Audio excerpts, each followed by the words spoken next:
Like,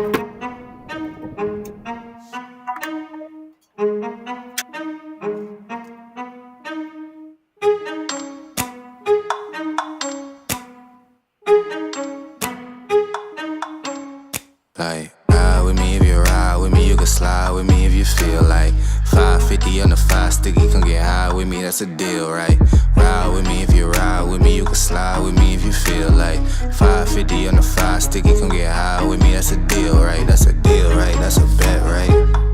That's a bet, right? That's a deal, right? That's a deal, right? That's a bet, right? That's a deal, right? That's a deal, right? That's a bet, right? That's a deal, right? That's a deal, right? Ay, coming down like precipitation. I ain't never met a limitation. Hater plotting my elimination. Gotta go to Google for the information. I'm a superstar, so I gotta shine. Top dollar be the bottom line. Bottom feeding niggas out of line. Turn your heart rate to a dotted line. Yeah, my zodiac probably dollar sign. Got the energy to win it, my nigga, I'm feeling great. Got a day with destiny, focusing on my fate. I don't give a fuck what you rapping, you been a fake. I'm everything that they ain't, it can't be, it won't be. Wanna see me fall, I can't go, I won't leave. Coming from the block with plain clothes and police. Straight up to the top with bankrolls and rollies. Ride with me if you ride with me, you can slide with me if you feel like 550 on the 5 sticky, come get high with me, that's a deal, right?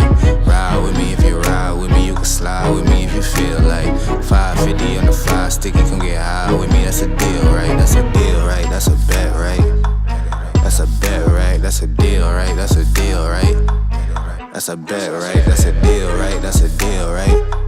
That's a bet, right? That's a deal, right? That's a deal, right? Ay, 12 can't really stop shit, so I'm still pushing like a mosh pit. Ice dripping, think I'm hot shit. In a yellow bucket with the mop stick. I've been jugging jams like wholesale. Everything must go sell. Hitting bitches with the oh well. Need 100 million on the low scale. On my worst night, I'm the best nigga. Wouldn't mess with you, couldn't cap to him. Homie spotted me like 700, brought 1100 right back to him. If I can't do it, then it ain't real. I just make dollars, I don't make deals. I've been going hard in the paint, still blowing kush clouds till I can't feel like. Ride with me if you ride with me, you can slide with me if you feel like 550 on the 5 sticky, come get high with me, that's a deal, right? Ride with me if you ride with me, you can slide with me if you feel like 550 on the 5 sticky, come get high with me, that's a deal, right? That's a deal, right? That's a bet, right?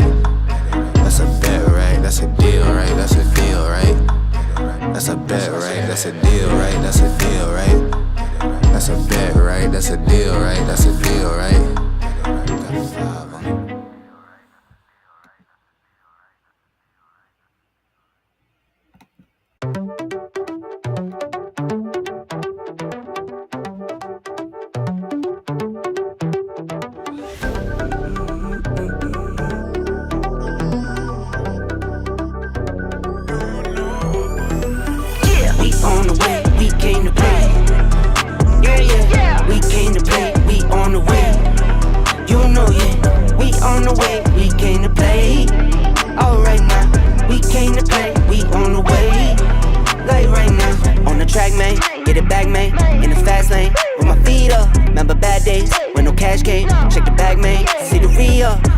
Always fresh, had to get it off the reps. Now I'm on a trip with my little ones. Keep it coming, we the best. I can never look a mess. I impressed and I watch the paper still come. We on the way, we came to play. Yeah, we came to play. We on the way. You know, yeah, we on the way. We came to play. Alright now, we came to play. We on the way. Like right now, on the come up. Got my funds up on the 1-1. I believe that for my loved ones and my son's son. I go dun, you don't see that. Put it now, it's like the rest. I'm not saying I'm the best, but I know I never fold when the slow's down. Had to get it on my chest, I don't hit the disrespect. Do it for the one who knows how it goes down. We on the way, we came to play.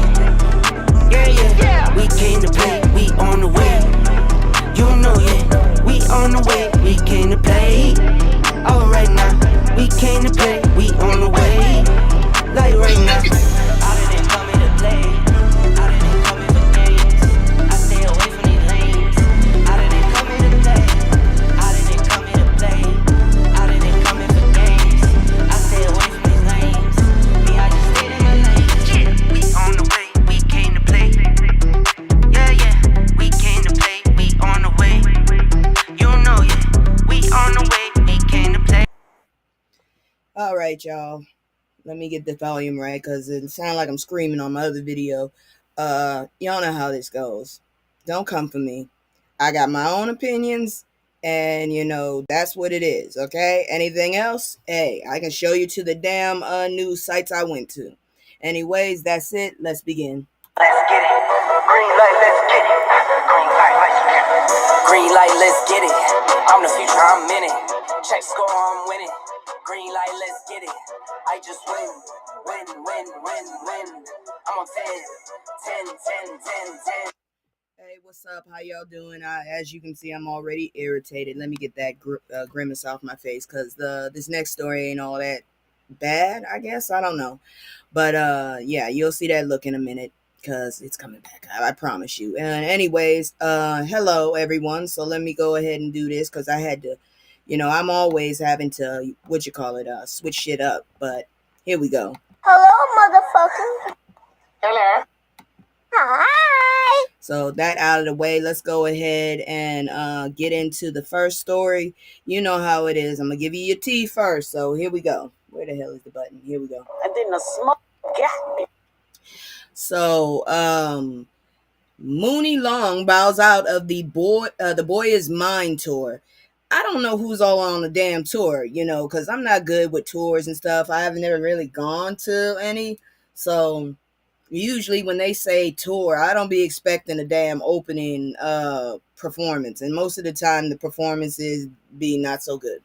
Anyways, but apparently she was on it. So you ever notice how black women can be out here fighting lupus, pneumonia, and capitalism all at once, but people still act shocked when they choose themselves? Well, Muni Long said, "Y'all, I'm tapping out." And honestly, that's the kind of energy I'm bringing into 2026. I've been brought that damn energy. I tapped out November 6th, November 5th, really. At like 11 p.m., I tapped the hell out. Now, Mooney, real name Priscilla Renee Hamilton, has lupus, a chronic autoimmune disease that mostly targets black women because apparently we can't even get regular immune systems in peace. Lupus flares up whenever it feels like it. No warning. Mooney described her pain as everything hurts, including having clothes on. Baby, I felt that. Doctors told her it's unsafe to continue the Boy Is Mine tour, which started in October with Monica, Brandy, and other icons like Kelly Rowland and Coco Jones. Mooney already missed some shows when pneumonia hit her, and Maya filled in, and now she's officially out. The tour thanked her for her phenomenal energy, which is classy, but let's keep it real. The woman was performing while her fingertips turned blue. That's fucked up, man. I didn't know that could happen. That's not a diva behavior. That's survival. I don't know who needs to hear this, but your health ain't optional. So yes, Mooney, sit your beautiful self down and heal and come back when you're ready. We'll wait. That's the script. She is beautiful, but I wouldn't be saying something like that. I just say sit your ass down and breathe. But I hope she's doing all right. I wasn't sure because I have heard some drama about her, but I always side eye people when that's not fair of me. I know, but that's how I am sometimes. When I hear too much about you and then something happen, I kind of side eye you. But this is a good reason. She chose herself, and that's the right choice. So that's it for that story. Now, honestly, I'm not gonna get pissed off because this next story is sad as hell. It really is. So, if I were you, I would go ahead and check out my commercial, and I'll be right back because shit's about to get dark. But it's not gonna stay dark because apparently nobody want to report on the bullshit that's been happening. What can you do? So, anyways, check out my commercial. I'll be right back. It's just me and the fam. It's just me and the fam. It's just me and the fam. It's just me and the. It's just me and the fam. Yeah, yeah. It's just me and the fam. See my little Tay, that's my girl, that's my mascot. No one's go for hours and some hours till we pass out. Stay inside the house, turned up with them racks out. Stay inside the house, turned. Excuse me. Okay, we back. I told you shit was gonna get dark, unfortunately. This one I felt like should be in the headlines.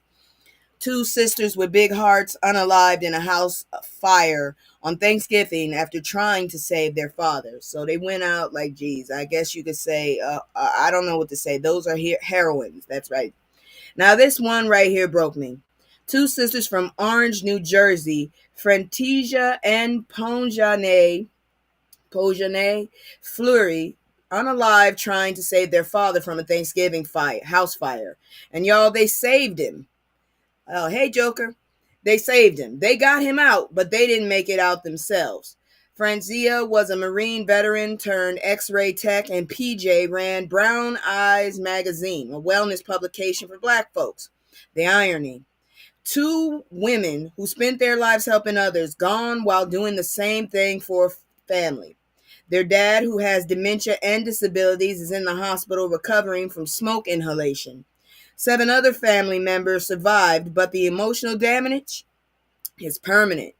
Their cousin said he doesn't even know if the father understands what happened. And I swear it might be better for him, because to know that you lost both your kids trying to save you, that's ooh, I'm very sure that would hurt anybody's soul all the way to the ground. Well, maybe not the nacho taco, but I think any real human would be just broken to find that out.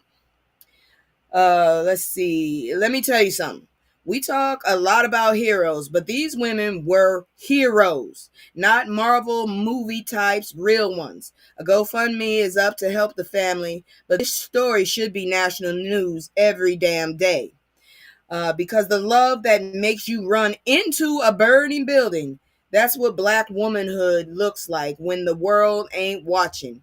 Now, I know for a damn fact I've experienced some crazy ass shit on Thanksgiving. The house next door to us was on fire, and we had to get out because there was smoke inhalation in our apartment, and that was in Boston. And my stupid ass cat decided to run downstairs. I guess she knew better because I couldn't follow her ass. I had enough sense to get the hell out the house. And it was snowing out there. Shit. So those two definitely, if nowhere else, they going up. They going up to the upper room, and they deserve it. Because, I mean, that's love on top of love. That's all I got to say. And it's so sad that we don't have more people like that in this world. Because I'm telling you, I have no god dang. Okay, I'm judging y'all. Let me just go ahead and say that. I need to do a TED Talk. I'm going to do an unhinged TED Talk right now. Because I need to talk about some of y'all not standing on business this damn past weekend. And that's how you got by god dang Target and shit. Yeah, I heard about the bullshit. Y'all playing around. I told y'all we ain't playing, we on business. And what did you go do? You went and played around, and look what happened. You got your ass got. Anyways, give me a second here. Let me go pull it up. Where the hell is my unhinged TED Talk? I forgot where I put it because I redid some stuff. Okay, here we go.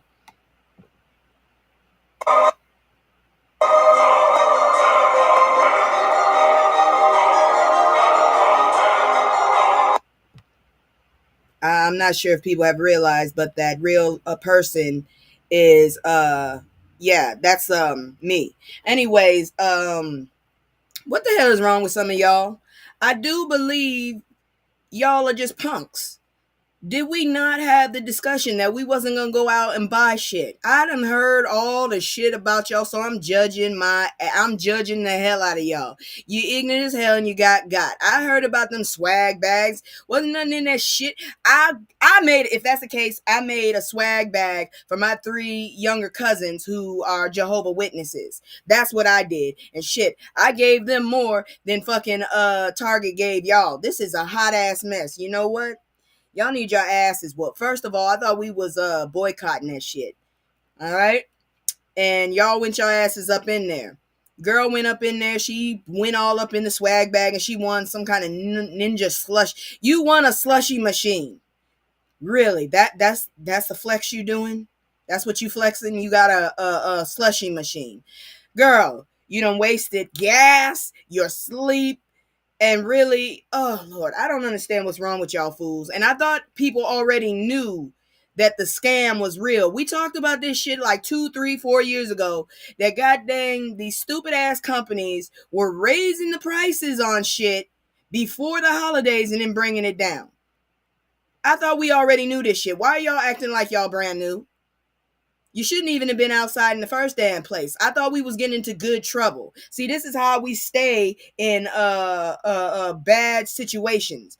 That's how we get stuck in that shit. That's why so few of us can make it change. So I've come to the conclusion that maybe we, as in black people, not the ninjas, not the ones too busy to pay attention to what's going on around them, maybe we need to divorce, and y'all going about your little trifling ways, and we just gonna go back to business.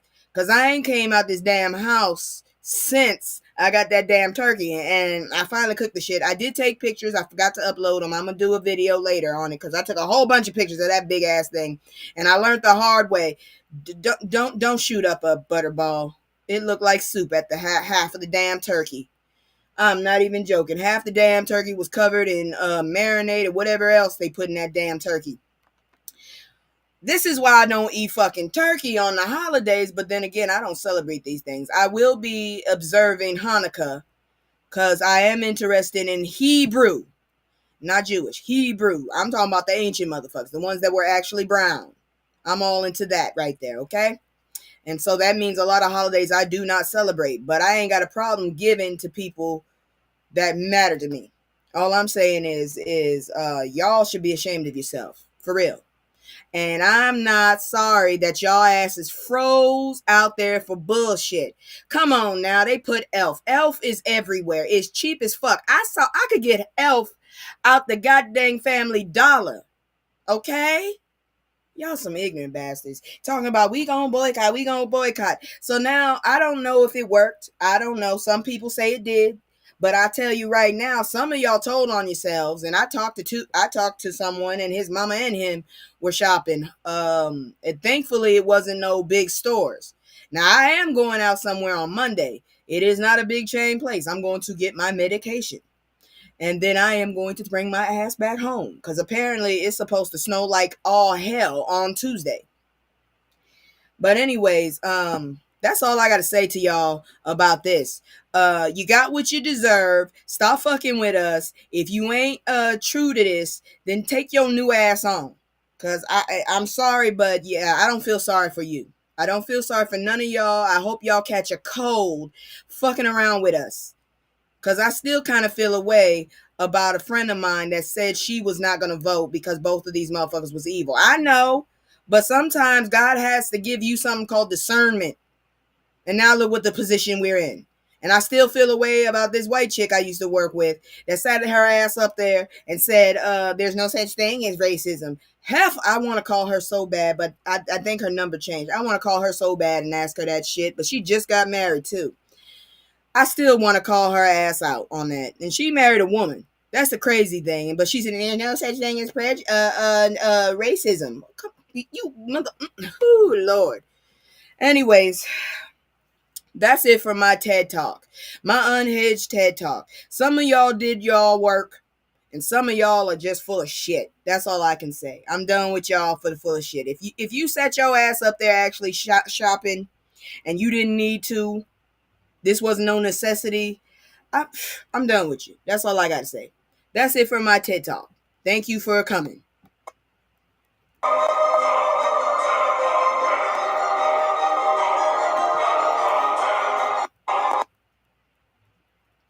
All right. I'm back. And I'm back. My hair don't look like that no more. I got braids. I've been having braids since I braided my hair earlier this month. But I think I'm going to take them out because I feel like my scalp needs a little break. Am I sounding all right? Can you hear me all right? I just want to make sure. I had to do that TED Talk because I keep seeing both sides of the story, and it pisses me off that there are two sides. People that didn't go, and then the people that actually fucking went out there. So I hate that happened.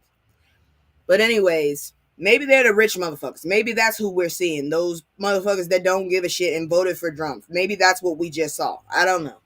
But look at this news story. Utility shutoffs surge as Americans hit lowest level of happiness on record.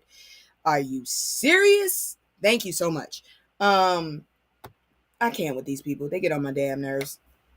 Okay, so You know it's bad when your lights get cut off and your country ranks sadder than a toddler who dropped his ice cream. I think I would cry if I saw that shit. I think I would cry if that happened to me. According to the National Energy Assistance Director Association, 14 million Americans are behind on their utility bills. Electricity's up 11% nationwide and as high as 37% in some places.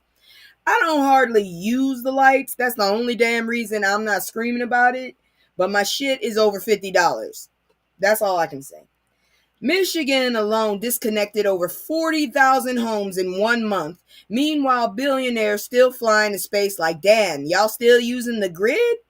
This is what happens when greed runs the country. This is disgusting. That's what this is. Even middle class families are applying for energy assistance. That's how wild it's gotten. Happiness in the US is the lowest ever recorded. But yet we got a dumbass in the office talking about this is the hottest country ever. First of all, if you fucking describe anything as hot and it's not actually temperature hot, I'm starting to side eye you now. Okay? When you use hot as in sexy or trending or something, I'm a side eye your ass from now on. Because that sounds gross. Anyways, even let's see here now. Per Gallup's World Happiness Report, I didn't know they were still doing that shit. And surprise, surprise, it's tied to money, stress, and lack of trust in leadership. Which, let's be honest, peak Trump era energy. This motherfucker been acting a whole ass this whole weekend. How come nobody's arrested him? Shit. Delaware's trying to do something right. Lawmakers there want to block winter shutoffs when temperatures drop below freezing and require companies to actually call customers before cutting the power. Revolutionary, right? Imagine compassion as policy. I'll say this though. When a country lets people freeze in the dark but gives billionaires tax breaks, that's not democracy. That's a damn dystopia with a flag. And I really feel like it. We are close to fucking Mad Max. I'm telling you, I'm not playing. We close to Mad Max. That's all I gotta say. I didn't know my titties would be poking out like this, so don't say shit. But anyways, let me go ahead and move on. This, I don't know. This is some news that I would side eye if anybody wants to talk about it because I'm still kind of not sure. But check it out. And I made new, I made new transitions. You shouldn't have been talking shit. Yes, I actually drew that. But it looks better line, but I couldn't get it to show. Anyways, tax refunds are expected to rise by $1,000 next year. I don't know about that. I really don't know about that. I'm scared as hell. But let's see what this is about. Now, here's a rare plot twist. Some folks might actually, okay, don't say all. Some folks might actually smile during tax season next year. Analysts say refunds could rise about $1,000, jumping to around $4,151 on average. I wasn't looking, I'm doing laundry. Oh, girl, go ahead. Okay, so it's jumping to around 4,151 on average. And I'm going to do my laundry tomorrow because that's when I get paid and I can go get some quarters. Because I'm not joking, the washing machine is right outside. And I'm terrified because right outside there's also a door going to the basement. I ain't never seen the basement, but that shit look dark. Every time that damn door is open, I try to close that shit. The only reason I didn't close it yesterday is because somebody might have been down there. That's terrifying. That's some scary movie shit. And I love scary movies, but I never said I wanted to be in one. Anyways, going back to this. So that's the biggest refund spike in years thanks to the new Trump era tax changes. Once again, let me emphasize some. Not everybody. Hold up, though. Before you start buying a PS6 or booking Cancun, let's break this down. The reason for these big refunds is that Trump's July tax law changed the game. No more federal taxes on some overtime and tips. And the SALT deduction cap, that's the state and local tax, went from $10K to $40K. Oh, Lord. Sounds nice till you see who actually benefits.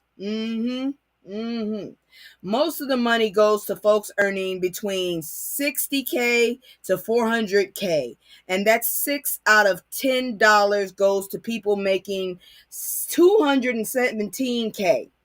So yeah, that average American glow up, more like a middle to upper middle class exclusive. Low-income families, they'll barely see crumbs because you have to itemize to even claim those deductions. And who's doing that when you're hustling paycheck to paycheck? So enjoy your refund if you get one, but don't think Drumpf. He didn't help the people. He helped his people. Big difference. I need y'all to understand that, okay? So, yes, girl. Yes. He did that. That ugly ass bill. We ain't getting shit. He's itemizing everything. So basically, if you're making 60K to 400K, you might see a nice jump in your refunds. But if you make it, and you will, and literally it says 6 out of every $10 goes to people making over 217K. That's all that ugly ass bill. I that's why I kept looking at this thing. I'm like, this is not something good. This is where I'm gonna put this. I'm gonna put this in the bullshit area. Cause look, that's all I gotta say. These motherfuckers made it so that we would be fucked over. That's all I'm saying. I love how they do that shit. But yeah, that's how it goes. That's how it goes. Moving on, and I'm gonna tell you, the news is kind of weird because I guess a lot of black news stations or whatever, the websites I've been going to, I guess they took the fucking day off. But I found another website, so I was able to fill it up. It's called Black Press USA. So yeah. All right, so this shit here, apparently a viral Danish deception TikTok series got everyone explained. I don't pay attention to shit like this, but like I said, news was funky to this week. And I'm not a journalist, so I'm not about to take my ass out there and go find some news. I like good trouble, okay? So the Danish deception Bachelor star gets catfished by a fine fraudster. Whew, child. If you thought Who the Fuck Did I Marry was wild, I do like that movie. I like that show. I do like that show. Welcome to the Danish deception. Onyeka Ehi, I don't know how to say that. Onyeka, let's just stay with Onyeka, from Colton Underwood's season of The Bachelor, met a man who looked like he stepped out of a Calvin Klein billboard, but turns out he was really out here modeling for Scammer Monthly.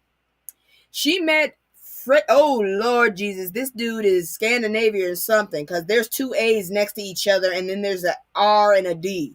She met Martin Fredsgard Anderson in Croatia. You already knew you was in trouble. In 2022, got engaged by 2024. Girl, in this day and age with people, nowadays you need to go ahead and have an investigator 5 years before you plan to even date. Anyways, and by September 2025, she was calling him the most despicable, narcissistic, evil person she ever met. He has two A's in his name, like the Skarsgård people. And you know that big-eyed dude is it, right? It links up, it links up, it links up. I'm just saying. Anyways, that's a hell of a Yelp review for a fiance, though. That is fucked up. You see, you should have been careful. You met the dude in Croatia? Don't Croatia got a lot of drama? Anyways, he allegedly conned her and others out of thousands. Why the hell? Man, I need to be a con artist. Because I'm trying to figure out what the hell y'all doing. Y'all got thousands to just waste on dudes like this. Shit. He told her to quit her 6-figure job because he'd take care of her. Quote unquote. Then stole $7K off her credit card. I don't want why would you have one? I don't want a 7K fucking credit card, okay? Fuck that shit. I can put something down. Shit. You just asking for somebody to fuck with you. He even convinced a friend to loan him $200K for a crypto deal. Hey Joker, have you checked out the crypto stuff for us yet? Black folks, we got any skin in the game? Just wondering. Girl, not the crypto. This motherfucker done trick people. 200K. Who got 200K? I need his friends. Shit. All I be asking for is like 100. Can you loan me 100 to the end of the month? Shit. This motherfucker asking for 200K and got it. So Onyeka, I ain't saying her last name, posted a 28-part TikTok series that's now viral, breaking down every lie, scam, and heartbreak in slow motion. Folks online are torn from feel for her, others make asking how a grown woman didn't Google this man before giving him access to her money. That's what I'm asking. I feel both. Not since the last time we talked about it. I think it's not really for us. Okay, cool. I have been hearing a lot of whispers about an AI bubble about to pop. Look, I don't give a damn. Computers are still computers. Cybersecurity is still a job.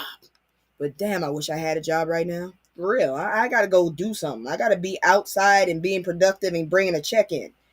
Anyways, but honestly, I don't blame her for telling her story. Sometimes you got to turn your pain into content, and X into a cautionary tale. Because one thing about scammers, they don't stop till the Wi-Fi does. I can't believe these people got friends like that. I'm not big on crypto. I only take free stuff when they give it to me. Same. The only reason I got anything that got anything to do with stocks or crypto is because a motherfucker gave it to me for free because I signed something or I was buying something and they just added it to it. So I was like, okay, cool. I told you I got some Bitcoin somewhere, but I don't remember the account or the password.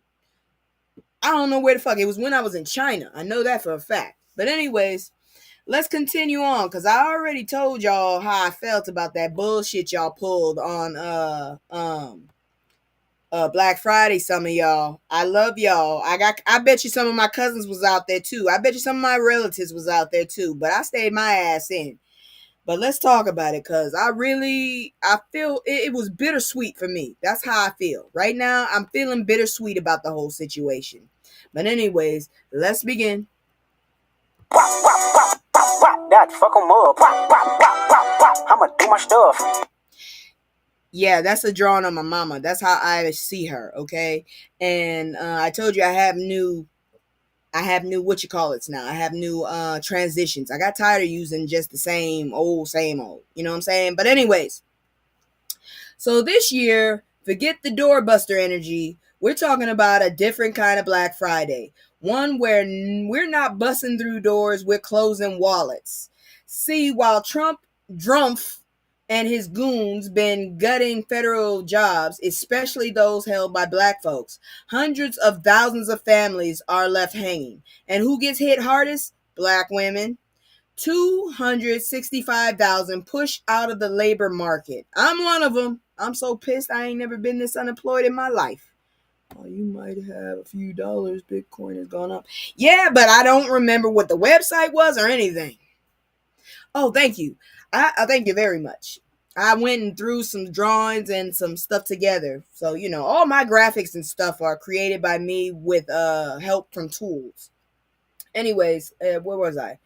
Oh, yeah. So, 265,000 pushed out of the labor market, 7.5% unemployment.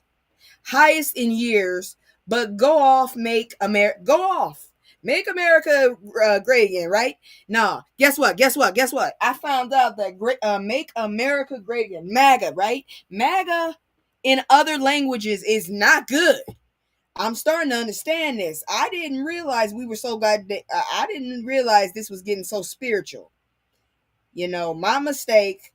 But let me go ahead and do it. MAGA meaning in other. Leave me alone, Sheen. I ain't buying shit. Go away, Cora. I ain't buying shit. I told you. I'm buying my medicine tomorrow, and that's it. And I'm going home. I'm gonna get some quarters for my laundry. Because I bought some shit like 3 weeks ago. Accidentally, because I thought I had a job. Anyways, so let's see here now. MAGA in Italian means witch. In Nigerian, it means sucker or fool. Japanese, it means wickedness, evil, calamity, or disaster. A white lady found this out shit before too. Zulu, it means lies. So if your heritage is with the Zulu, yeah, it means lies.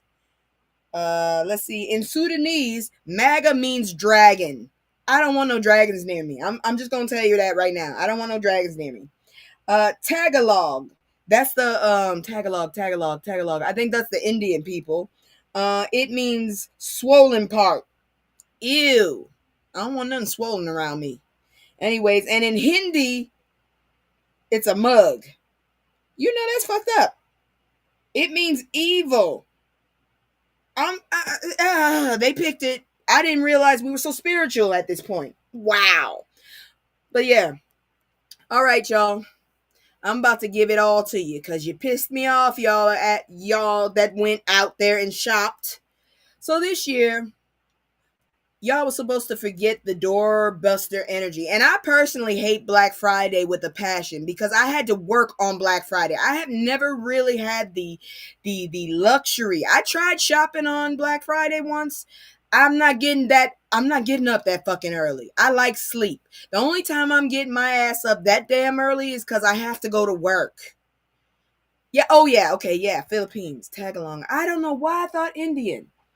Oh, I know, because they have a whole bunch of different words. They have more than just Hindi and all that. So yeah, tag along, because I be watching some Philippine.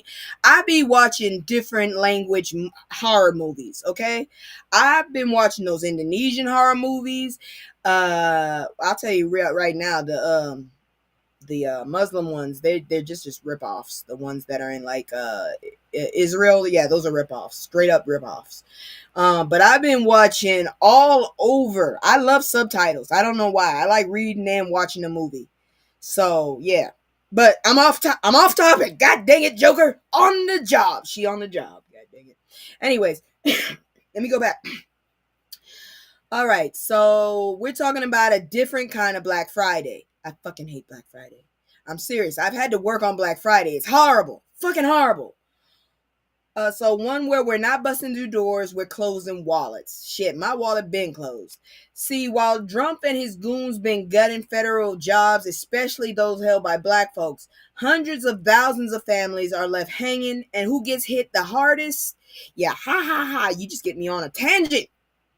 Who gets hit the hardest? Black women. 265,000 pushed out of the labor market, 7.5% unemployment, highest in years.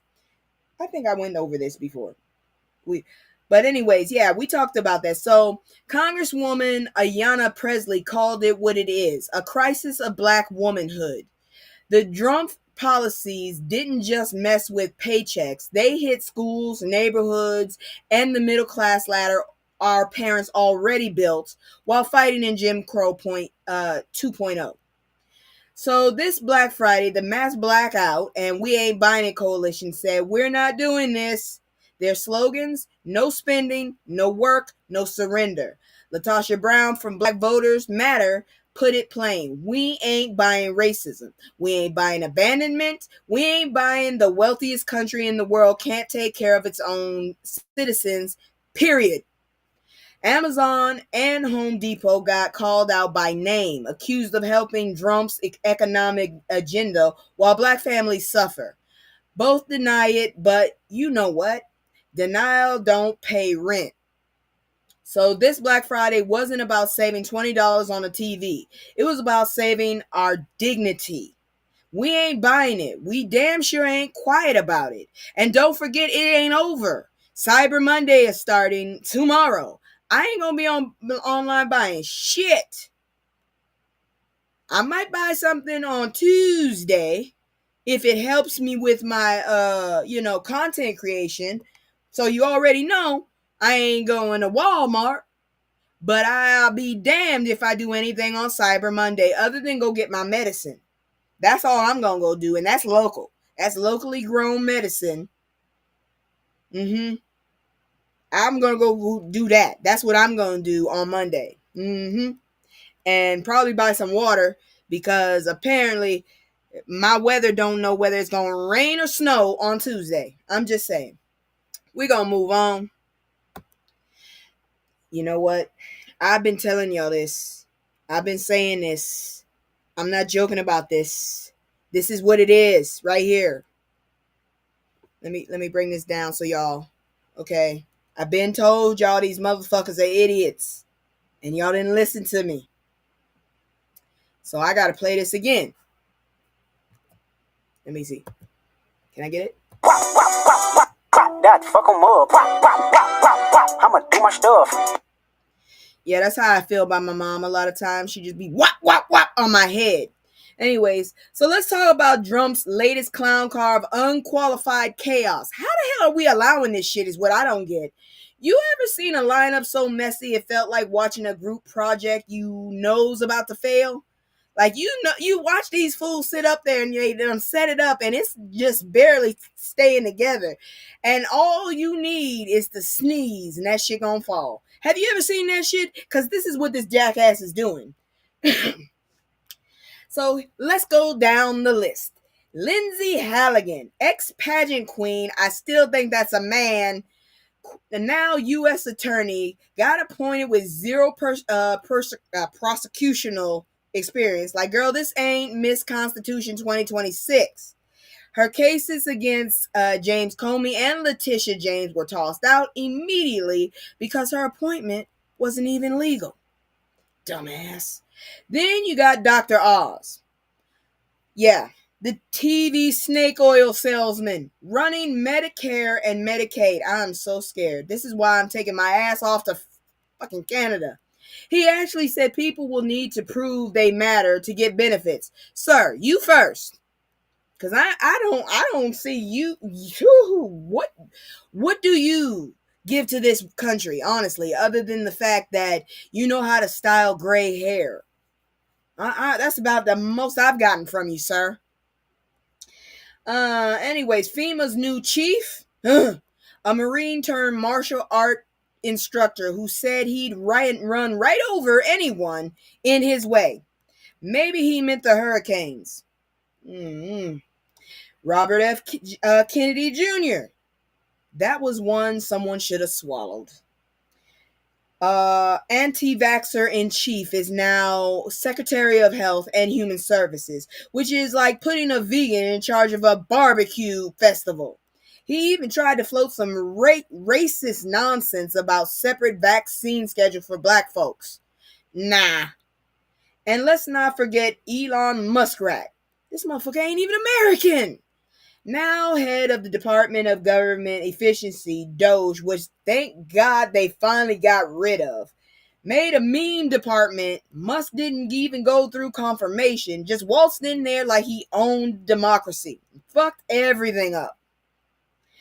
From Tulsi Gabbard running intelligence with zero intel background to Pam Bondi, that heifer looked like the alien. I don't care what nobody says. That bitch looks like the alien from Aliens, okay? Have you seen a forehead that big? She puts Rihanna to shame. Rihanna ain't got a big forehead like this bitch. This bitch got a huge forehead, and when she gets stressed, all I see is a Y in her forehead. A Y. The letter Y. This could be a damn scene from Sesame Street. Why? That's all I'm saying. Let's see. She playing. So, anyways, Pam Bondi playing Attorney General just for loyalty points. It's clear Trump's only qualification list reads rich, white, loyal, or loud. This isn't a government, y'all. It's a damn reality show reboot no one asked for. And I finally got it. Because I swear to God, I felt like I was in a comic book. This shit don't feel real. This shit don't feel like real life. I'm sick of him. I'm so sick of him. I really am. But anyways, let's take a breath. I'm going to do my commercial and then we going to come back. Because there's some more bullshit. It's not as many stories as usual. But it's some bullshit that we got to talk about. And I'm sorry for it. So give me a second. I'm going to go ahead and do my commercial. And I'll be right back. It's just me and the fam. It's just me and the fam. It's just me and the fam. It's just me and the. It's just me and the fam. Yeah, yeah. It's just me and the fam. See my little Tay-Tay, that's my girl, that's my mascot. Little ones go for hours and some hours till we pass out. Stay inside the house, turned up with them racks out. Stay inside the house, turned. You know, real talk, I never thought Obamacare was derogative. I was very happy with the name Obamacare because I was looking forward to, following Obama. So I don't see how these motherfuckers come to find out it's derogatory. Shit. News to me. But anyways, let me bring that down. I don't want to be blasting y'all ears. Trump's big ugly bill strips nursing of professional status as black women across the nation brace for devastating consequences. I told you the news is not newsing this week. Trump is back on his unalive Obama tour because apparently affordable health care is offensive to his spirit. With the Affordable Care Act subsidies expiring December 31st, the White House is trying to fix the system, aka make it more expensive for regular folks. Press Secretary, the bitch with no lips, says he's robustly involved in healthcare talks. No, he's robustly involved in talking to his own damn doctors. Which probably means he yells at interns between golf games, which are costing us. Democrats like James Clyburn and Sanford Bishop are trying to keep the tax credits alive because if they expire, premiums will shoot up like gas prices in summer. Bishop even said Americans don't want higher healthcare costs. You think? This whole mess caused 43-day shutdown, the longest in history, all because Trump wanted to flex on Obamacare. The man called it madness. Meanwhile, millions are about to lose coverage. They've got until January 30th, 2026 to fix it before another shutdown. And y'all better not let go of this shutdown this time because y'all fucked up the last time. I was so damn ashamed. Fuck. I'm waiting for this next shutdown. I'm waiting for it. Because this shit ain't right. To fix it before another shutdown. Republicans say they're working to lower insurance costs, but every time they touch healthcare, it turns into a funeral for poor people's peace of mind. I'm just saying, if Make America Great Again means dying from a toothache because you can't afford insurance, y'all can keep that greatness. This damn toothache be kicking my ass too. So shit, I don't know what to tell you. I need to just go to the Veteran Center and just stay there all day for them to fix my ass. I'm so broken down. God dang homie called me the other day talking about I'm cute. The hell I am? I'm old and tired. I ain't trying to be cute. But when you go out, I don't go out. Ha! All right, y'all. We're not done with this story. We got more. Closing the divide on healthcare costs. It won't be all Democrats want. So let's break it down plain. The government shut down for a month and a half because two groups of grown-ass adults couldn't agree on keeping people alive affordably. Democrats said we need ACA subsidies so folks don't drown in medical debt.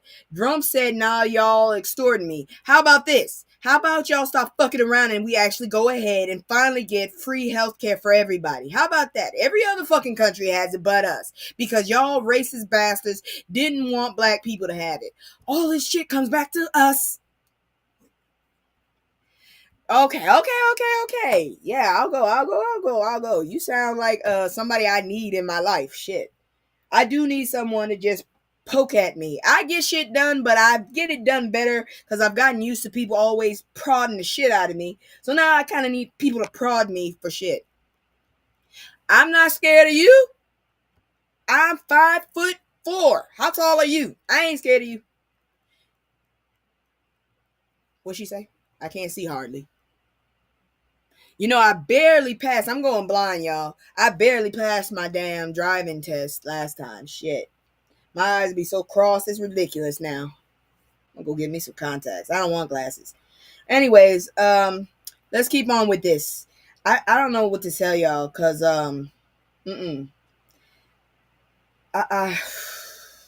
okay. Now the White House claims it's all about lowering costs, but let's be real. Trump doesn't do policies. He does pettiness. What you say? You're taller than me. Uh-huh. I'm the same way. I understand. See? I ain't scared of you. I ain't scared of you. God dang it. I'll kick you. I ain't got problems. I'll kick a kid. I'll kick a kid. I'll kick you too. Anyways, let's see. The government shut down for a month. Yeah, I said that. Okay, so Democrats want to extend the tax credits that keep coverage affordable. Republicans, they just want to say they did something. Congressman Clyburn is out here being diplomatic, saying healthcare will be fine. But, sir, fine ain't enough when people ration insulin, skip doctor visits. Bishop said Republicans are finally realizing Americans like affordable care. Imagine that. The people want not to die broke. Revolutionary concept. I never would have thought of that. They've got till January 30th to figure this out, or we'll get another shutdown because nothing says efficient leadership like stopping paychecks to argue about premiums. At this point, it's not healthcare reform, it's political hostage taking stethoscopes. I'm going to tell you right now, god dang it, if the damn shutdown starts, we better not stop it until we get what we need. Fuck this. I think we should just get free healthcare because black people are not going to die out. Fuck you. If we do die out, y'all going to go right after. Damn it. Because this country is going to fall without us. Fuck you. Anyways, we gonna move on. Let's see here now. We about to shift into the history. Okay. Hold on. Wait a minute. Oh. Okay, anyways. Let's shift to ooh, this one threw me off. This story here. Yeah, no, we gotta still talk about this story here. This one, I gotta see the story. All right, yeah. We about to get into the history. I told you, the fuck around and find out and all that shit. I wasn't able to do it this week. It's a weird ass week. That's all I can say. But we about to get into the history part of this mofo. So if you don't like it, you might want to go. Where's my damn education thing? I always forget it. Did I even put it up here? There you go. Yo, it's so many, it's so many, it's so many lies. Look in my eyes, they know I'm the truth. Knocking them down every time I step in the booth. We ain't gotta lie, they know we the vibe, we living in proof. It's young conscious, you my life a movie, I live in a spoof.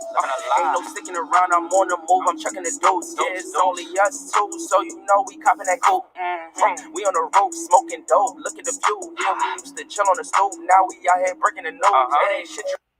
All right, y'all, let's talk about a revolutionary voice that falls silent, but questions about his conviction grow louder. Let me bring this down. Now, let's shift gears to some real history. H. Rap Brown, the brother who told America to its face that the violence is as American as cherry pie. He wasn't wrong. Born in Baton Rouge, Rap became a legend in the civil rights movement before most of us finished college. He joined SNCC, then became chairman at just 23, and baby, he wanted that nonviolent part gone. He said what every fed up black person was thinking. If America's built on violence, don't act surprised when we respond in kind. And that's the truth. Because I'm going to tell you right now, I don't mind being peaceful. But when you bring up shit with me, let's just call a spade. I'm an Aries. Haha. The government treated him like public enemy number one. Interpol put him on the top of their hit list. They literally wrote a whole H. Rap Brown law, the federal anti-riot statute, just to shut him up. After years of persecution, he transformed in prison. He found Islam and became Imam Jamil Abdullah Al-Amin. That is a long name. A moral disciplined community leader who rebuilt lives in Atlanta's West End. He fought drugs, built youth programs, and turned chaos into faith. But the system never let him rest. When a deputy was unalive in 2000, they pinned it on him. Despite another man confessing under oath multiple times, even from prison, he stood for justice. He died at 82, still wrongfully convicted, but never spiritually defeated. H. Rap Brown taught us that liberation ain't polite, it's purposeful, and that freedom for black people has always required fire and faith. Rest in power, King. You were not treated well, not at all. Now let's keep moving, because we got another story over here. I'm not sure if this is good news or history or whatever, but I think it's a little bit of both. How a black man making $4 an hour at Target became the CEO of Lowe's. I be dang. So let's talk about a black man who climbed all the way up the ladder that wasn't built for him. Marvin Ellison. That's a black man. I see a black man. I don't know about y'all, but that looks like a black man to me. A bald-headed black man at that. He got eyebrows too. I told you I got issues with people with no eyebrows. I'm sorry. When I didn't have no eyebrows, I just stared at myself. I couldn't handle it. Anyways, he started at Target making $4.35 an hour while going to the University of Memphis. No Ivy League, no fancy pedigree, just hustle and opportunity. He stayed there 15 years using every development program they had, taking on the hard jobs nobody else wanted.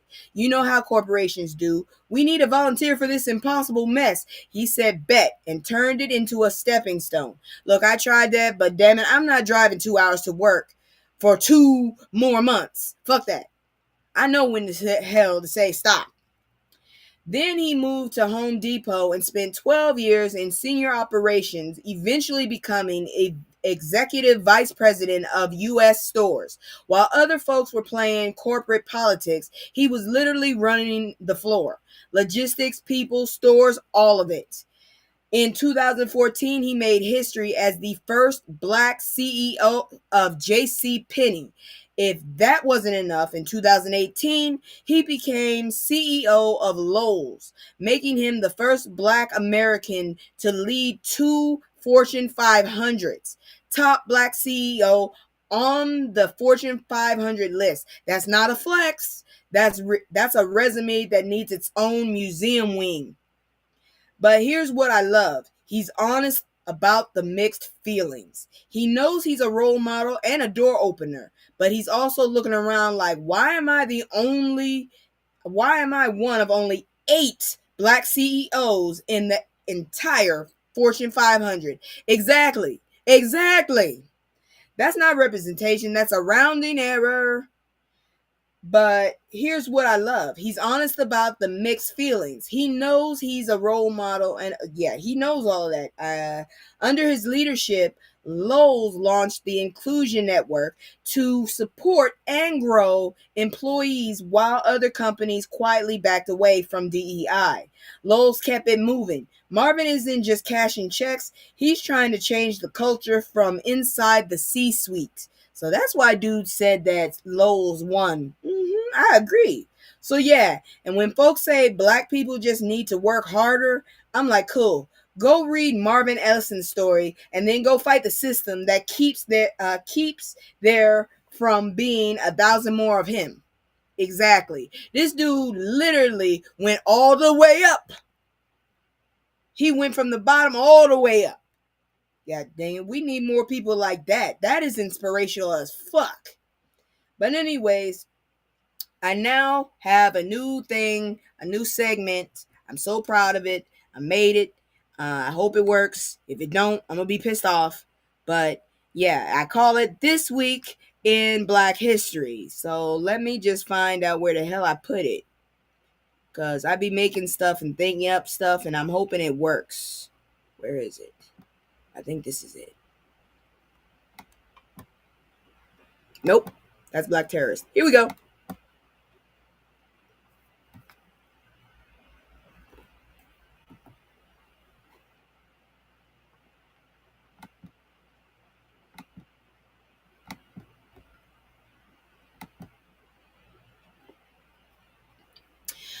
All right, so let's talk about This Week in Black History. Nat Turner. In 1831, an enslaved preacher who said enough. His rebellion terrified slaveholders and exposed the lie that enslaved people were content. They unalived 55 white people in Southampton County, and in return, white mobs unalived over 100 black people, many completely uninvolved. When his confession dropped later that November, it scared the hell out of the South and inspired aboli- abolitionists. See, I don't use the word that much. Abolish, abolitionists for generations. I'm never saying that word again. I don't like it. Then there's I don't have a problem with abolish, but I hate that other word. Then there's Sojourner Truth, who died November 26, 1883, born enslaved. She sued a white man to get her son back and won. First black woman to do it. She traveled this country telling the truth about racism, sexism, and faith with that legendary "Ain't I a Woman?" speech. She recruited black soldiers during the Civil War and even met Lincoln.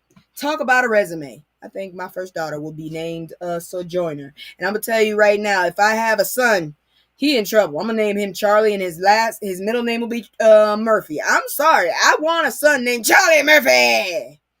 On November 25th, 1955, the Interstate Commerce Commission finally said y'all can't segregate on interstate buses and trains anymore. That ruling came from Sarah Keyes, a black woman soldier who refused to sit up to give up her seat before Rosa Parks. The law was shifting as regular black folks were gearing up to shift the streets. Then let's look at the November babies. Adam Clayton Powell Jr., November 29, 1908, Harlem pastor turned congressman who dragged black issues right on the House floor. Gordon Parks, November 30th, 1912, the photographer who said, "My camera is my weapon," and used it against racism and poverty.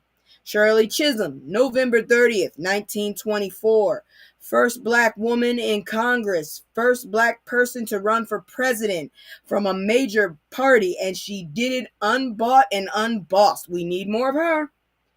And in 1895, black doctors formed the National Medical Association because the American Medical Association basically said no blacks allowed. So they built their own institution, treated their own people, and pushed for equal health care when nobody else cared if we got decent treatment or not.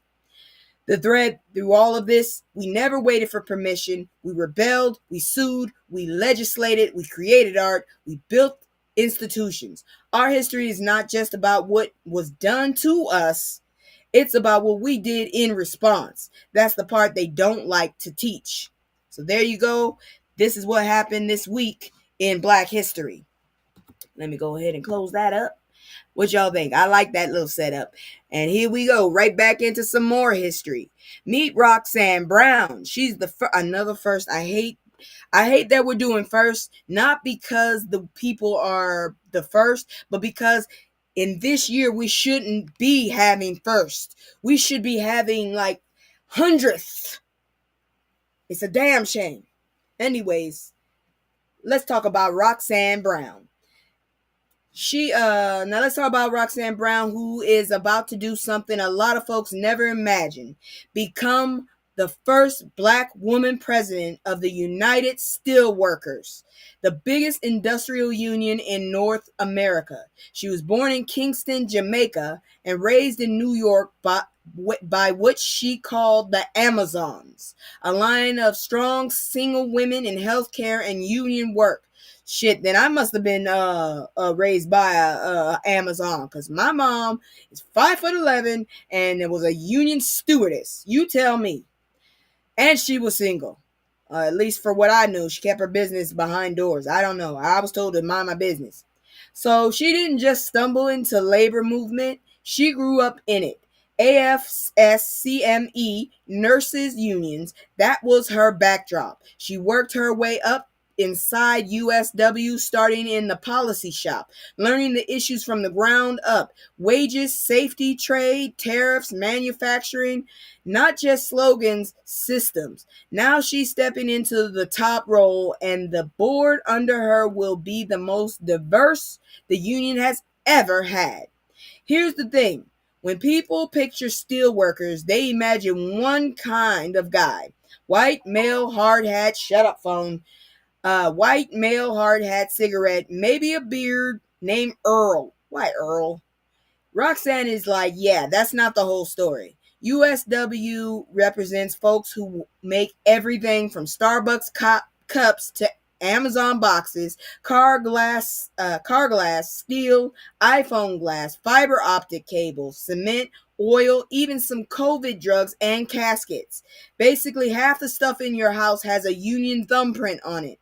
She's walking into a space where the stereotypes doesn't look like her, but the actual membership does. She's clear: leadership should reflect the people being led. Period. Then we really need to get that orange motherfucker out of here, because I ain't never seen no orange people like that. Orange face, white ear. How does that work? Anyway, she's also dealing with messy stuff: tariffs and economic pressure. She says the current tariff environment isn't strategic. It creates uncertainty instead of stability. Her answer: engage, engage, engage. From shop floors to state houses to DC. Roxanne isn't just making history to be cute on a flyer. She's opening doors so that the next black girl who grew up around union meetings and working class struggle can look at the leadership table and say, oh, that seat has my name on it too. That's what I'm saying. And I'll say right now, once I get a new job, I definitely want to be in a union. Fuck that shit. My mom was a union stewardess. I'ma do it too. God dang it. That's all I know. I hate getting jobs where there ain't no damn union. Okay, so here I am again. And yeah, I am wearing black because I'm still blacking out. I'm blacking out until the 10th. So how about we do some flowers? How about we give some flowers? Because this one right here, hell, I know I wouldn't be able to do it. So let's look at it. Is my flower one not working? I promise you I'm going to have a fit. For real, it's not working. I thought I fixed that. Well, I'll put good news then. Fucker. I hate when my shit don't work. Because I had one. I know I do. I still have it in the system, though. I can download it again. I made it, and it's still in the system, so I can download it again.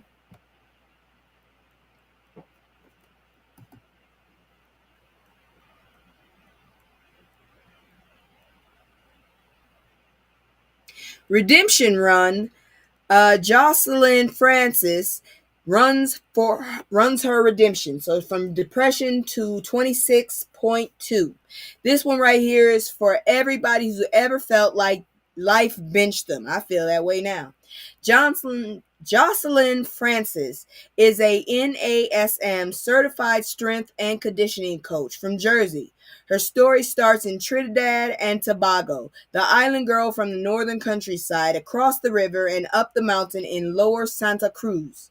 At 17, she found running as a way to fight depression and anxiety. She said it felt like God handed her a tool: move or drown.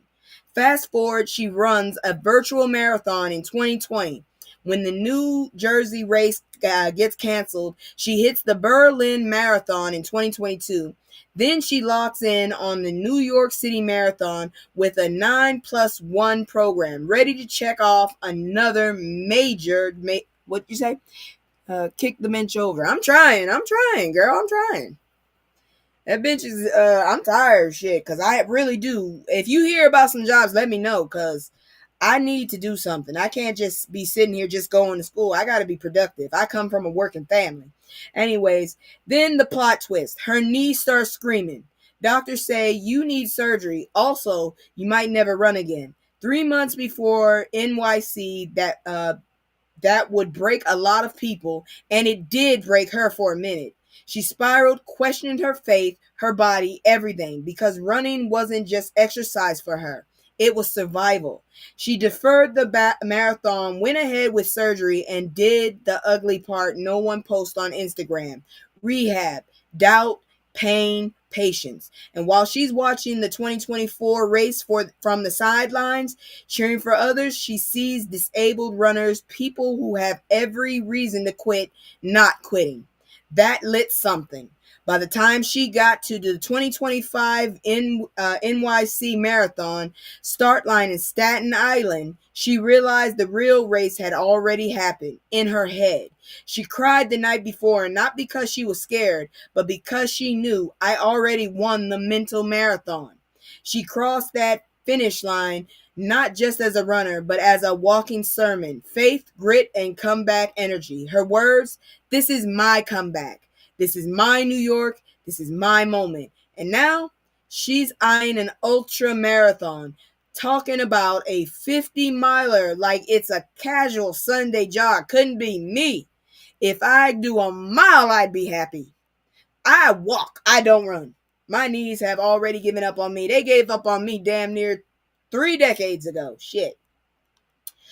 Her message is simple and loud. Setbacks don't define us. Comebacks do. If she can rebuild her body and spirit from "you might never run again" to 26.2 miles of redemption, you can pick your thing back up too. So don't give up, y'all. I'm telling you right now, I did not think I would be alive during Armageddon, but now I have to accept it. We just might see the apocalypse. Fuck, I didn't want to be that generation. But let's move on. Meet the first self-ruled community. I missed this. I didn't see this last week, so I'm bringing it to you now. Meet the first self-ruled community of Black freedmen called Mitchellville, still standing on Hilton's Head shores. Now, this is something to think about. You know how your grandparents had to travel with the Green Book just to avoid getting lynched, arrested, or disrespected on the road? Well, the griot said we're bringing that concept into the 21st century and created the Griot Green Book, a modern guide for traveling while Black with some joy, some history, and a little bit of "don't go there, sis." One of the spots they highlight is Mitchellville Freedom Park in Hilton Head, South Carolina, a place a lot of people have never heard of, but should. Mitchellville sits on the land once walked by Black folks, the law literally labeled as contraband, like we were cargo instead of human beings. After the Civil War began, thousands of formerly enslaved people ran to the Union-controlled areas like Hilton Head, hoping for freedom. The conditions in the refugee camps were rough, including abuse from white troops. So the government launched the Port Royal experiment. I hate when people experiment on others. I really do. That's why I can't stand when people are doing like psychology classes and they come fuck with me. I'll be like, get the fuck out my head. I didn't ask for you. If I need a psychologist, I'll pay for it. I don't need your ass trying to fucking learn off of me. Fuck that. It pisses me off. I can't stand young psychiatrists. They piss me off every time because they always want to get in your head. Stay the fuck out of my head. Anyways.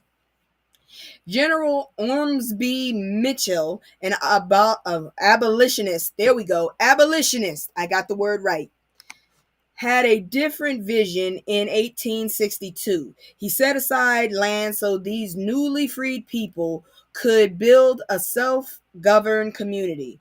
Homes, farms, schools, churches, businesses. This was before the Emancipation Proclamation.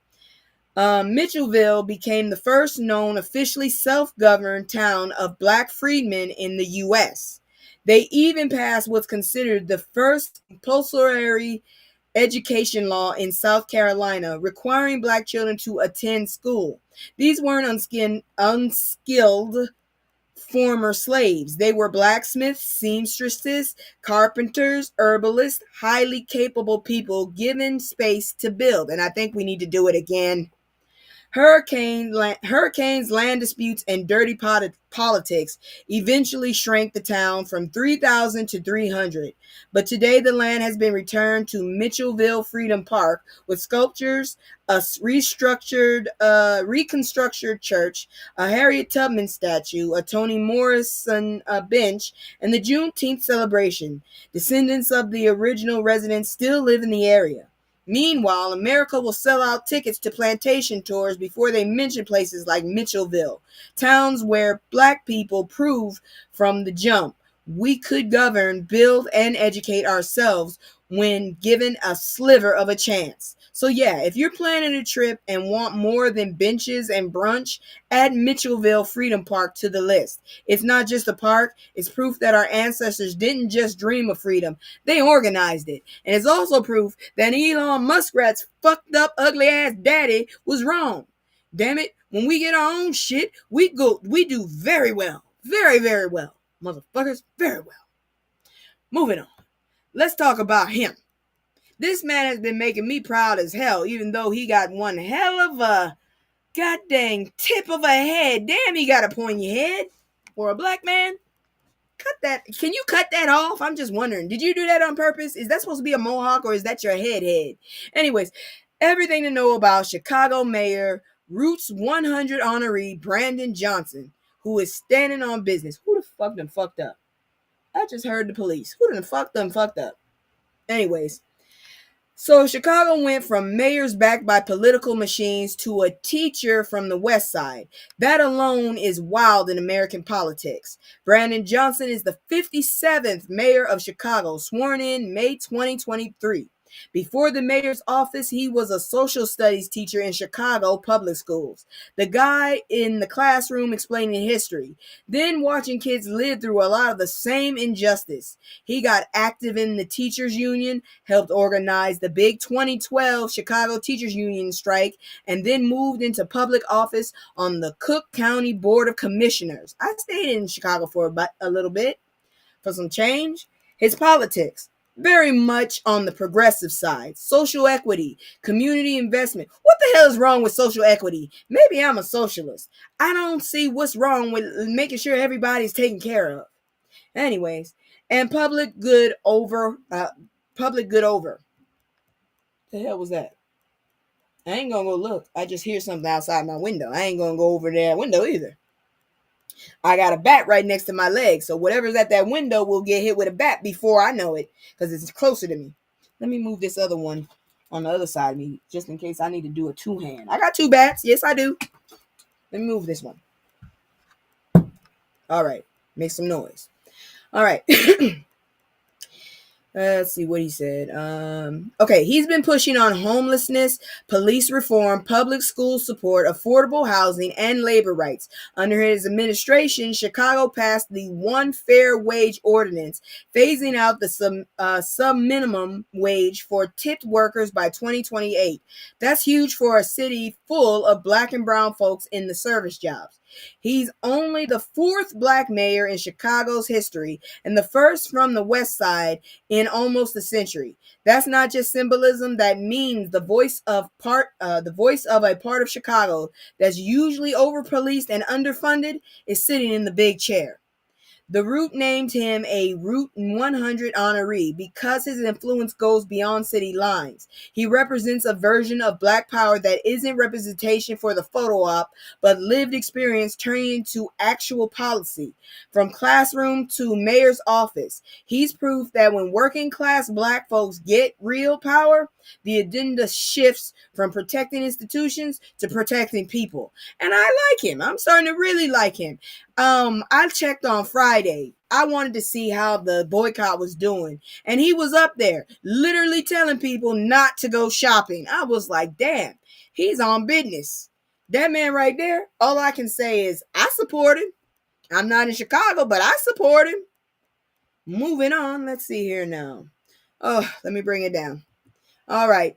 So we're about to go ahead and get into celebrity news. We're going to go from the good to the bad. We just gonna be nosy all over the place, all right? And then we're gonna go to health, a palate cleanser, and I got a fashion show. So first, let me go ahead and do my little promos like I do. If you're interested in CBD, or if you're interested in just your lips popping and you like to be relaxed, check out this company here, CBD Honey Lips. You can find them on Instagram, Twitch, and Threads, I believe. Check it out.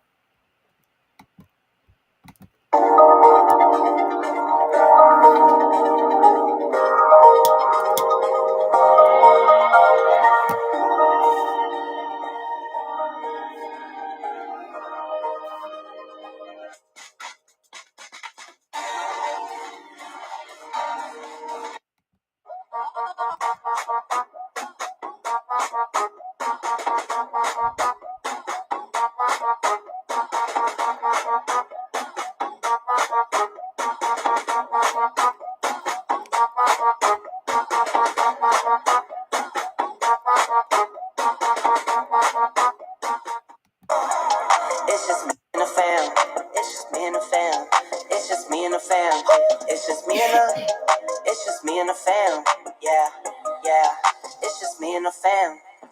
See my little Tay, that's my hype girl, that's my mascot. No one's go for hours and some hours till we pass out. Stay inside the house, turned up with them racks out. Stay inside the house, turned. All right, so we back with this stuff. Guess who's coming to dinner? Celeb couples celebrating first Thanksgiving together. Now we just gonna be nosy. So let's be honest. Celebrity relationships are not curing racism, but they are everywhere on the timeline. So let's do this once and keep it cute. This Thanksgiving, a bunch of Hollywood and sports couples are doing their first holiday together, Victory Lap. That means meeting in-laws, merging weird traditions, and pretending the family isn't group chatting memes about them. We've got Teyana Taylor and Aaron Pierre, so they really are dating, who went public earlier this year and are out here being artsy and fine, collaborating creatively like a moody black Tumblr board come to life. Megan Thee Stallion and Klay Thompson are in the power couple territory, tall, rich, athletic, and unbothered. Publicly, anyway. Then there's Cardi B and Stefon Diggs in the middle of their ongoing divorce and still welcoming a new baby. And listen, people love to judge black women, she's not black, for moving on and loving out loud or just trying to build what happiness they can in the middle of the chaos. But motherhood, fame, and divorce under a microscope, she is not black, mind you. That's not a sort of life that's a circus with better outfits. We also have couples like Paige Bookers and Ozzy Foot. I don't know who the hell they are. Going from friends to something more. Plus new pairings like Jessica Alba and Danny Ramirez. Zoe Kravitz and Harry Styles. I did not see that shit happening. And Tyga and Madeline Petsk. Wow, I didn't think about that either. Figuring each other out just in time for awkward holiday photos. Here's the real point. Holidays don't magically fix relationships. Not for regular people, not for celebrities. Money, clout, and cameras don't stop you from feeling lonely at a full table. So while gossip sites frame this as the fairy tale first Thanksgiving, I see a bunch of humans trying not to fumble love on a very public stage. You should have kept it to your own self. I'm just saying. That's just how I feel. But then I wouldn't have nothing to report. And I could focus on other stuff. Anyways, celebrities are feeding the block. Thanksgiving community work. So I'm trying to get y'all to smile now.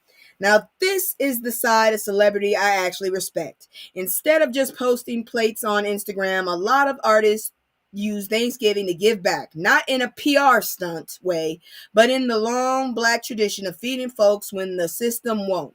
In Atlanta, T.I. and Killer Mike were out in the rain at Jackson Memorial Baptist Church, feeding more than 3,500 families. However, nobody seemed to tell T.I. this weird-ass hairstyle he's going with is just not it. It's not it. You need to stop that shit. Please stop it. It's creepy. Okay, I'm just saying, that fucking hairstyle. I don't know what you doing, but it ain't it. Anyways, that's not just photo op charity. That's groceries, dignity, and a break in stress for thousands of households. Jermaine Dupri and Monica were also out in the city, making sure people got Thanksgiving meals because Atlanta might be Black Hollywood, but it's also full of regular families struggling to make it. In New York, Fat Joe held a turkey drive in Upper Manhattan doing what he always does, mixing jokes and love while making sure folks don't go hungry. Jim Jones was in Harlem passing out food and preaching respect and patience in the line. That's culture, feeding people and teaching at the same time. Nelly took care of his hometown, St. Louis. Rod Wave pulled up in Atlanta's West End, and Megan Thee Stallion used her nonprofit and a Walmart partnership to make sure families in Dallas got a meal, a holiday meal. Here's what stands out. While the federal government is playing shutdown games and cutting social safety nets, it's our people, artists, churches, local organizers making sure kids eat. Is that how it should be? I think so. Well, I don't think the government should be doing that, but I think, we should be helping ourselves, unfortunately, because I don't trust this damn government. But does it show who really cares about the community? Absolutely. So yeah, we can critique celebrity culture all day, and I will. But when folks are in the streets handing out food when they could be relaxing in their mansions, that's worth a salute. I ain't got nothing bad to say about you then. I can't drag you. I ain't got shit to say. But thank you. Moving on, because this is another surprising one. This is how adults actually are supposed to do relationships. Candy and Todd, grown folks divorce, not reality TV chaos. I respect this, and we need this. So now this one is interesting because it's not the messy storyline people were expecting. Candy Burris confirms she and Todd Tucker have split after 11 years of marriage. Reality TV years, which is like 37 in regular time. But despite the breakup, they spent Thanksgiving together. She posted a family pic and video, and while Todd wasn't in the photo, she made it clear he was there earlier. He wasn't cut out. He wasn't banned. He just wasn't in that shot. The very next day, they were both at their daughter Blaze's birthday party, showing up as parents. Oh, that's horrible. Thanksgiving, then a birthday party? Damn. I know y'all broke. Even if they're not working as a couple anymore. And that's right there is the part people underestimate. It takes emotional maturity to separate romantically without turning the kids into collateral damage. Candy hasn't spilled all the reasons for the breakup, which honestly is her right. Everything doesn't have to be a tell-all, even if you're a public figure. In one interview, she said she doesn't regret the marriage, is grateful for the years they had, and values their two children and the life they built. That sounds less like scandal and more like grown-ass closure. I like it. I love it for them. In a culture obsessed with drama, revenge post, and soft launching your next situation before the ink is dry, Candy and Todd are modeling something different. Co-parenting without chaos. Black families already get painted as broken. So seeing a split handled peacefully with the children still centered is more radical than it looks. I love it for them, and I hope they have more families like that. Because I can't stand hearing about, yeah, he did this, she did that, I want this, I want that, I have this custody, I have that. Oh, I hate that shit. You can tell I kind of experienced it, huh? Yeah, I hate that shit. That's why I'm not trying to get married. Anyways, moving on into more celebrity shit, because that's all there is when it comes to this. Ain't nobody got time for that.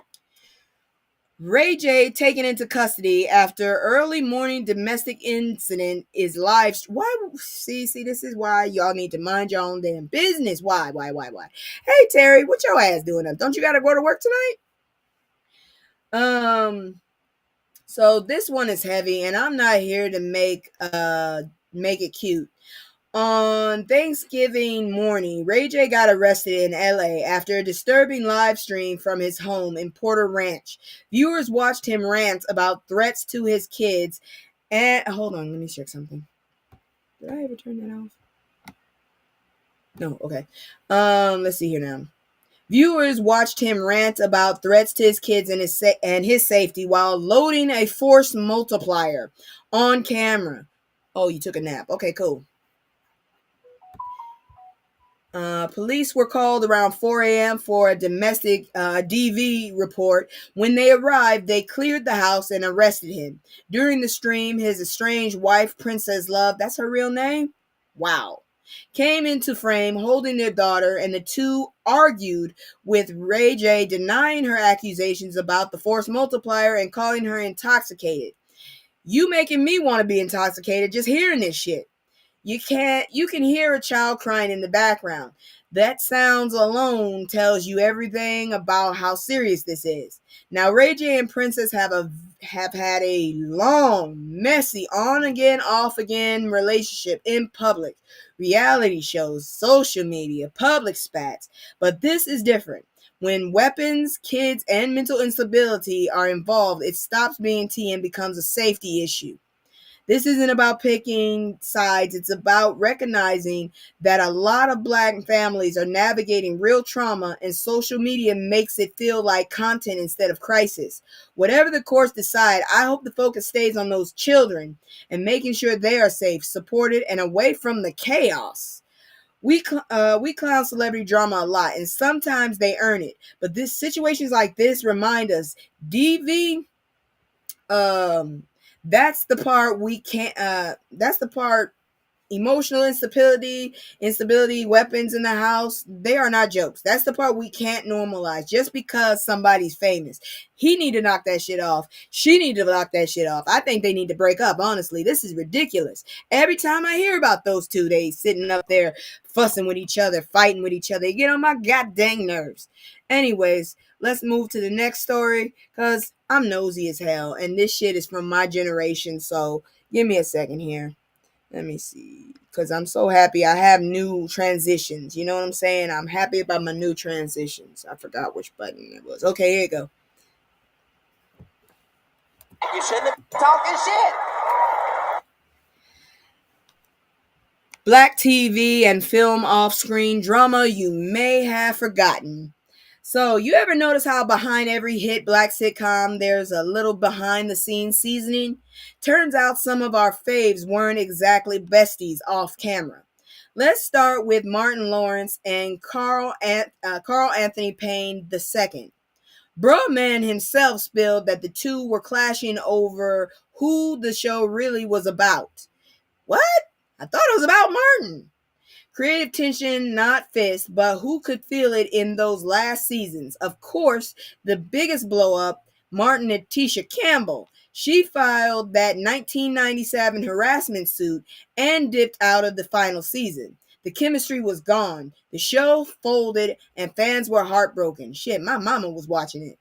Years later, they reconciled, so at least we got closure and a reunion special. Isaiah Washington called T.R. Knight a slur on Grey's Anatomy and got the boot, a lesson in how to lose a bag in 10 seconds.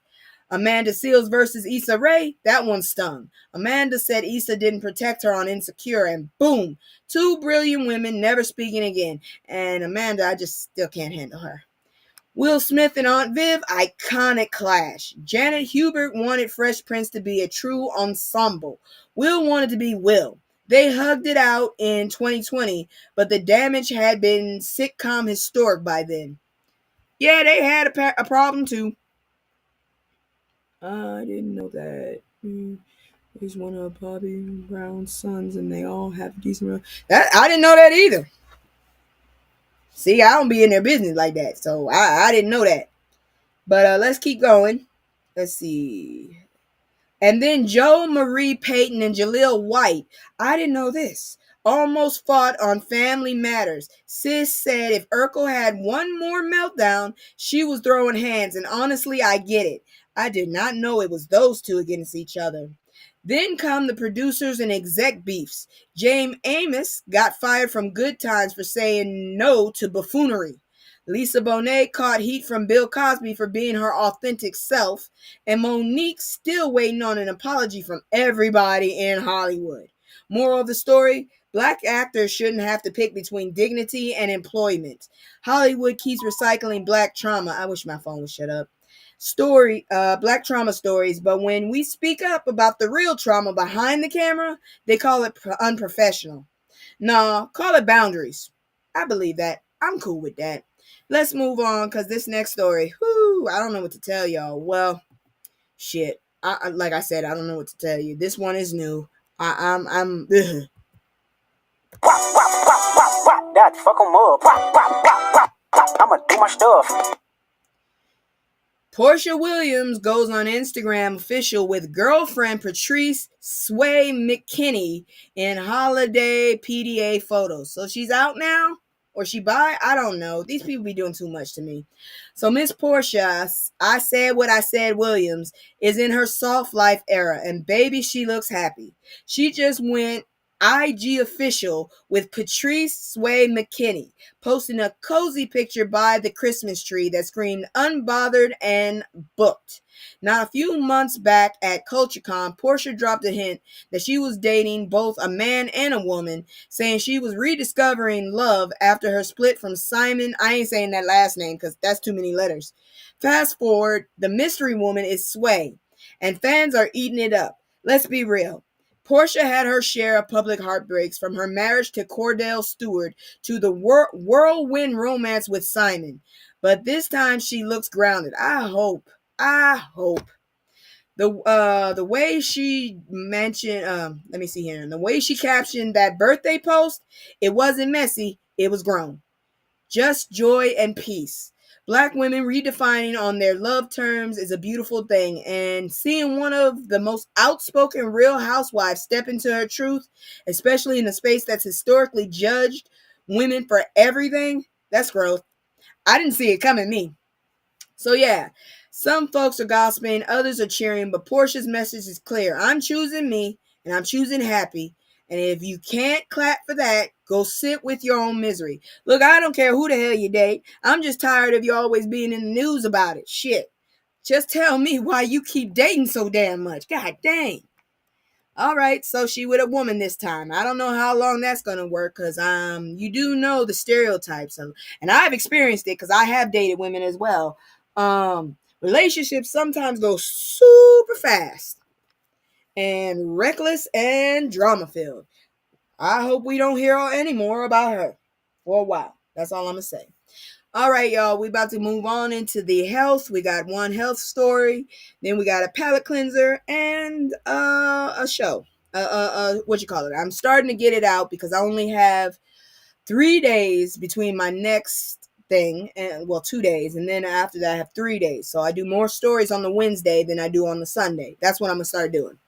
All right. So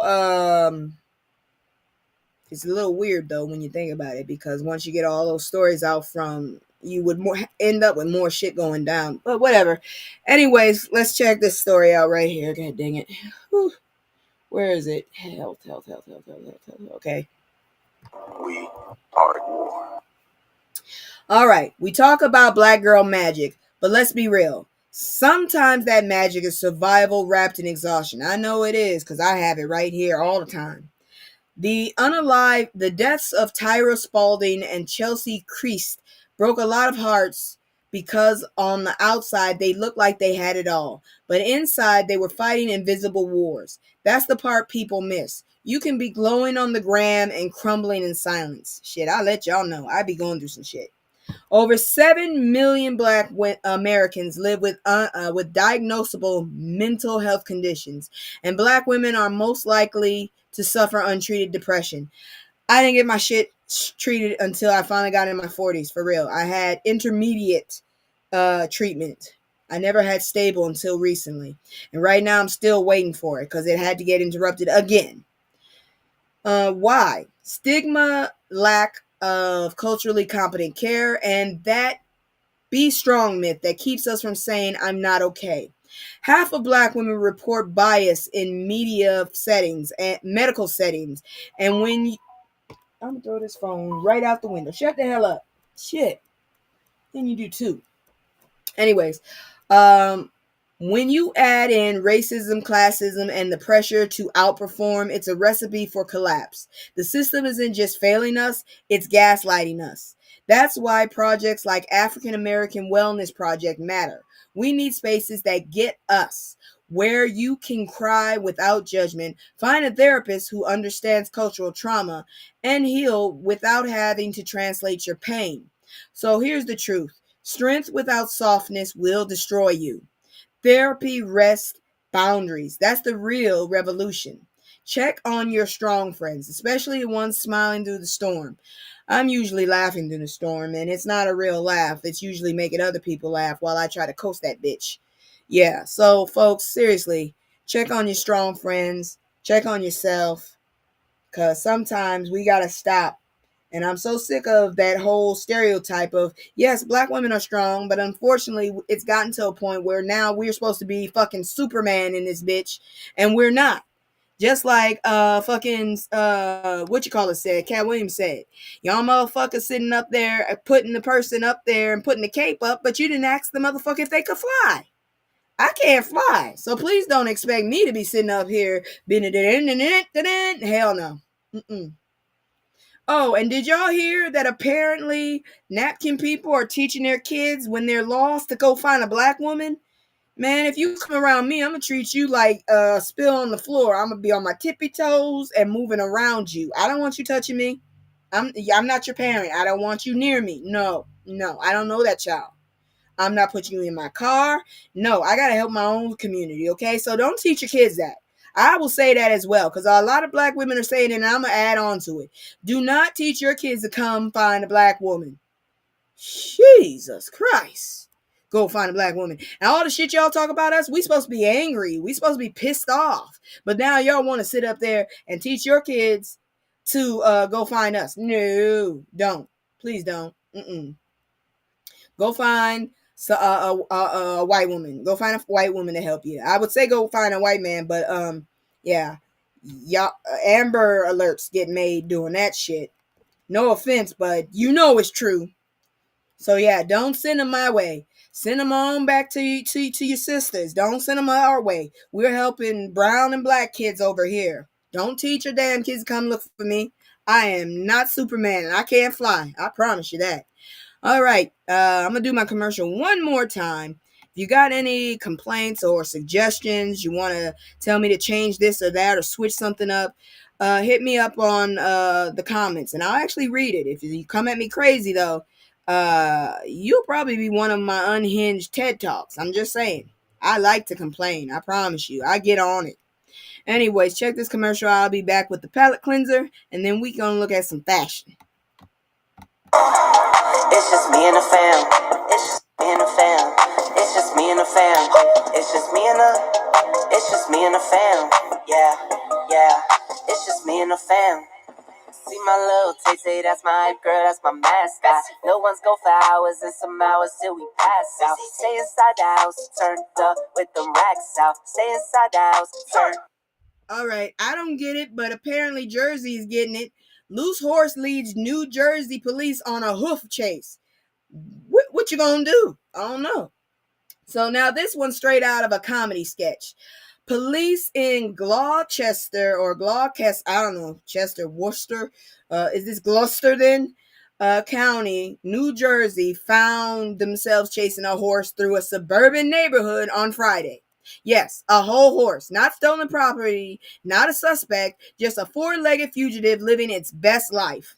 One officer actually tried to chase it on foot. Are you stupid? Why would you try to chase a horse? It's got four legs, and those are some big ass, meaty ass legs, and they are. You ain't gonna win. You ain't gonna fucking win. No, this dumbass didn't. You probably already know what he looked like. You probably did. I don't know what he looks like, but I'm pretty sure I can. It's in my head. Anyways, you know they do derby races with horses, and you trying to catch one on foot. The department's Facebook post later said, and I quote, "The officer cannot run a horse, confirming what science has suspected for years." At least they've got humor. Not that dumbass chasing. You just wasted your breath, dummy. They called the horse Seabiscuit to protect its identity, cornered it eventually, and returned it home. He was running from the glue factory. He probably was. And these folks probably trying to get him back. And you gonna sit up there and try and chase him. Oh, Lord. To protect its identity. It was cornered and eventually returned its home safely. The Monroe Township Police thanked the community and reminded folks they handle all kinds of emergencies, even for hooved ones.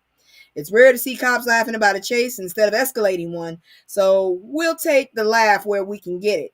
Some days it's crime, some days it's comedy, and some days it's cardio versus Seabiscuit. What the hell is wrong with I still just can't understand what the hell was he thinking. Did you really think that horse was going to get caught? I don't give a heck. I don't give a damn if the horse is a grandmama. That horse is still going to just freaking, he is going to wreck you. That's all I'm going to say. He going to leave you in the dust. And that's your own damn fault. You gonna sit your ass up there and try to chase a goddamn horse on foot. Man, you done lost your mind. Native Americans know not to chase horses on. That's why they went ahead and started getting on the horse. You can't make this shit up. I see, look, I'm judging him. I got an issue with the damn cop that thought, hey, I'll chase it on foot. You deserve to get kicked in your booty. How about that? Anyways, that's it for that. We're going to go ahead and look at some fashion. How about that? How about we go look at some fashion, huh? Let's check it out. And then the got me. Let's look at this lady right here. This is supermodel Anuk Yai. She was named 2025 Model of the Year by the British Fashion Council. I don't know what to tell you when it's coming from Britain. Sometimes Britain be pushing out some weird ass shit. We gonna talk about some of these looks. I'm not too great. I'm not happy about some of these looks. But the woman is stunning. But let's see what they put her ass up in. All right. So apparently this was her. Oh, this was where she got founded. She posted this up on her homepage, her page from Howard, and that's when they got her. Her skin is amazing. Honestly, it's solid, and she's so tiny. Damn, she's small. All right, let's move on to which they got her wearing now. Walking the runway in Prada. All right, let's see what it is. Damn, it's dark. It's dark as hell. I can't see shit. Let's just go to a picture then, because, okay, we doing this again? All right. Let's hope this don't go bad. We doing this again. And you can see my internet ain't doing too great because fucking the diddler's on my fucking screen. Oh, he came back. Shit. Okay, they're showing it. Yeah. I don't really like that outfit, and plus all that stuff right there, I can't see it. It just looks like a regular dress, so I'm not impressed. And like the way they videoed her, they did not do very well because all you see is that screen right there. All you see is that light. All right, how about next? Okay. So this is Video Vixen. She was a oh, I like her hair. I don't know. I think she's I forgot. She's African. She's from the African continent, but I think she either came to school here or was raised here in the US. But I want to see the fashion, damn it. That's what I'm here. Oh, okay, here we go. Why? Well, I'm sorry. This dress makes me think she got a damn. You can see her hips ain't that big. So it feels like she's wearing a bell. Cause look, her legs are right here. Ain't no damn way. If your hips are this damn big, you need to go to the hospital. Something ain't right. But damn, she's skinny. I just feel like offering her some food. But I mean, the train is cute, but this shit right here doesn't make any sense to me. Why would you have a train for a short dress? And then it has this chandelier kind of thing. Makes me think of champagne, maybe. But I don't understand any of this. And honestly, all she has to do is move one move, and somebody gonna see all the nips. All the nips. So yeah, this has got to be couture. Can she see? Because they got this shit on her face. Can she see? I don't know. Her hue is flawless. But then, okay, now this actually is kind of cute. I kind of like it. I do. I really wish they had actually put a belt right there, but she is very thin. That woman is a thin woman, but she looks like a doll. Damn. Is that a part of the dress or is that a necklace? I don't know, but it's amazing. It's just amazing. I mean, this is a onesie. It got me thinking of like freaking Dr. Seuss for some reason, but it's stylish. And honestly, she stands out. Look at all of this. You see her. Even if she was in the crowd, she still would be, you still would be able to see her. She is beautiful. Her skin is flawless and she is beautiful. That is why she is the model of the year for 2025. I wish she had a better year. Okay, now this shit I don't understand at all. This thing makes her look like she got a something extra there. I don't know why they did that to her, but she got some long ass legs. This one right here, this has got to be couture. I wouldn't wear this shit. This is that Victoria's Secret shit, ain't it? Cuz seriously, I mean, you can tell she kind of looks athletic as well. She looks like she can run. I'm not gonna say nothing about them feet though. Them feet look big. She's beautiful, but them feet look big. But then again, I don't have big feet, so yeah, I don't know. Average feet, I guess. Now this is actually not bad. This is that high couture, but still it's cute. I wouldn't say high couture, but it's cute on her, and the colors complement her very well, I think. You know what I'm saying? I can't drag her on that one. It's actually kind of cute. I'm just wondering, is it hot or cold? What's the temperature? Because I see sleeves, but then I also see all her legs. You know what I'm saying? I'm not playing with y'all. God dang TikTok. All right. No, this is Victoria's Secret. And she has no chest, but still very serious on the walkway. I don't understand why they dress these women up like this. Is this sexy? I don't think this is sexy anymore. Really, I don't think it's sexy anymore.